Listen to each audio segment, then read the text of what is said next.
श्री सुखदेव जी बोले, हे राजन, दूसरे दिन प्रातःकाल श्री कृष्ण जी एवं बलराम जी अपने सखाओं के साथ गौवें चराने के लिए वन में गए। गौ को चरने के लिए वहाँ हरी भरी घास थी। भगवान श्री कृष्ण ने चरता हुआ देख अपने सखाओं से बोले, आओ हम खेलें। उनके बाद सखाओं ने सहमति प्रदान की। तब वे आपस में मिलकर खेलने लगे।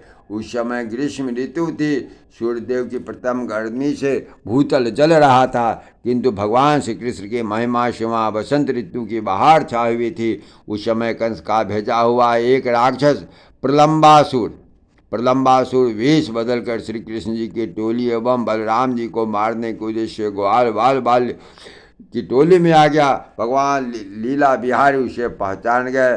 फिर भी मित्र भाव प्रदर्शित कर उसे अपने साथ खेलने दिया। उस कपट भेदधारी राक्षस के बारे में कृष्ण जी ने बलराम जी को संकेत से समझा दिया, यह कोई दुष्ट प्रकृति वाला राक्षस है और हमें मारने के नियत से आया है।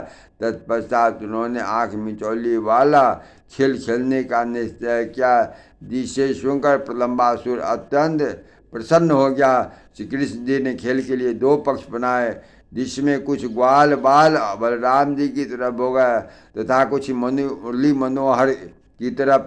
यह निश्चय किया, जो पक्ष हारेगा वे दूसरी पक्ष की ओर के ग्वालों को अपने पीठ पर बिठाकर पर्वत तक ले जाए।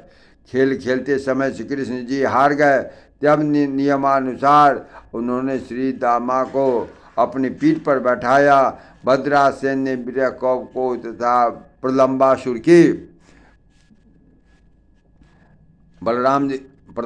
की पीठ पर बलराम जी चले।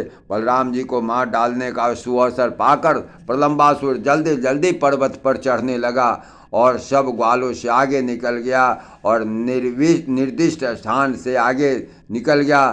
तब बलराम जी उसकी कपट चाल जान गए और अपने शरीर का भार इतना अधिक बढ़ा दिया, वह असुर बेदम होने लगा। बलराम जी ने उसके कांध को ऐंठ कर कहा, अरे नादान घोड़े, ठिकाने चल। यह सुनते ही वह क्रोधित होकर अपने वास्तविक रूप में आ गया।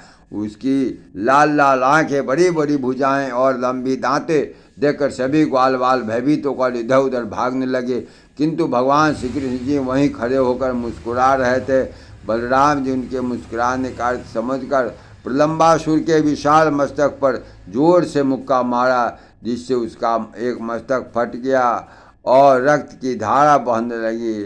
क्षण मात्र में उसके प्राण पखेरु उड़ गए। तब सभी ग्वाल बाल दौड़ते हुए बलराम जी के पास आए और प्रलंबासुर को मरा हुआ देखकर अति प्रसन्न हुए।